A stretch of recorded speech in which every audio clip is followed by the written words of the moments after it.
খুনি স্বৈরাচারী ফ্যাসিস্ট হাসিনা প্রায় 1400-র অধিক ছাত্র জনতাকে হত্যা করা হয়েছিল। কোনো ষড়যন্ত্রই কাজে দিবে না, কোনো হানাহানি, ক্ষমতার জন্য মারামারি, ক্ষমতার জন্য লড়াই চায় না। বিগত 17 বছর তিনটি নির্বাচনে বাংলাদেশের মানুষ ভোট দিতে পারে নাই। বাংলাদেশে একটা জনগণের সরকার ছিল না। বাংলাদেশের বিচার ব্যবস্থাকে সম্পূর্ণরূপে ধ্বংস করে ফেলা হয়েছিল এবং বাংলাদেশ রাষ্ট্রকে একদলীয় শাসন ব্যবস্থায় পক্ষান্তরে প্রবেশ করানো হয়েছিল। সেখানে খুনি স্বৈরাচারী ফ্যাসিস্ট রক্তপিপাসু ডাইনি হাসিনা, শেখ হাসিনা, যার নির্দেশে 1 মাসের মধ্যে প্রায় 1400-র অধিক শিশু থেকে শুরু করে ছাত্র জনতাকে নির্মমভাবে গত বছর হত্যা করা হয়েছিল, যার পরিপ্রেক্ষিতে আমরা এই আওয়ামী লীগের পতন হয় এবং আমরা বাংলাদেশে আবারও গণতন্ত্রের সুবাতাস বয়ে আনার যে পরিবেশ সেটি আমরা আগামী দিনে দেখতে পাচ্ছি। তারপরেও কিছু ষড়যন্ত্র রয়ে গিয়েছে, থেকে যাবে, সবসময়ই থাকবে।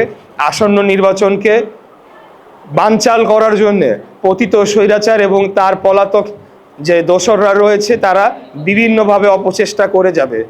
এর বাইরেও এই নির্বাচনে আগামী দিনে বাংলাদেশ জাতীয়তাবাদী দলের জনপ্রিয়তায় যারা ভীত, তারাও হয়তো চাবে যে নির্বাচনটা কোনোভাবে যদি পিছিয়ে যায় তাহলে তারা সেখান থেকে লাভবান হতে পারবে। কারণ যত দীর্ঘ সময় এই সরকার থাকবে, এই সরকারের বর্তমান অন্তর্বর্তীকালীন সরকার থেকে যারা লাভবান হচ্ছে তাদের সেই লাভ বা তাদের সেই বেনিফিট পাওয়ার প্রক্রিয়াটা চলমান থাকবে। তো আমি বলবো যে এই কোনো ষড়যন্ত্রই কাজে দিবে না। ইনশাল্লাহ এই মাসেই আমাদের নেতা দেশনায়ক জনাব তারেক রহমান বাংলাদেশের বহুল প্রতীক্ষিত সেই দিনটির অপেক্ষা যেটা আমরা রয়েছি, এই মাসে ইনশাল্লাহ উনি বাংলাদেশে প্রত্যাবর্তন করবেন এবং দীর্ঘদিন ধরে আমাদের এই গণতান্ত্রিক লড়াইয়ের যিনি সুদূর লন্ডনে বসে নেতৃত্ব দিয়ে চলেছেন, উনি আমাদের মাঝে এসে আবারও বাংলাদেশকে একটি গণতান্ত্রিক রাষ্ট্রে পরিণত করবেন এবং আগামী দিনে বাংলাদেশের জনগণ যাকেই ভোট দিয়ে ক্ষমতায় নিয়ে আসুক, আমি বাংলাদেশ জাতীয়তাবাদী দলের প্রার্থী হয়েছি, কিন্তু তার মানে এই নয় যে আমার এখান থেকে জিততেই হবে। আমরা চাই বাংলাদেশের মানুষ তাদের ভোট দিয়ে নির্বাচিত করুক, তাদের জন্য সবচেয়ে ভালো এবং উপযুক্ত প্রার্থী কে হবে এবং একটা সুষ্ঠু নির্বাচনের মাধ্যমে যেই নির্বাচিত হয়ে আসবে তাকেই আমরা মেনে নিব। আমরা আর বাংলাদেশে কোনো হানাহানি, ক্ষমতার জন্য মারামারি, ক্ষমতার জন্য লড়াই চাই না।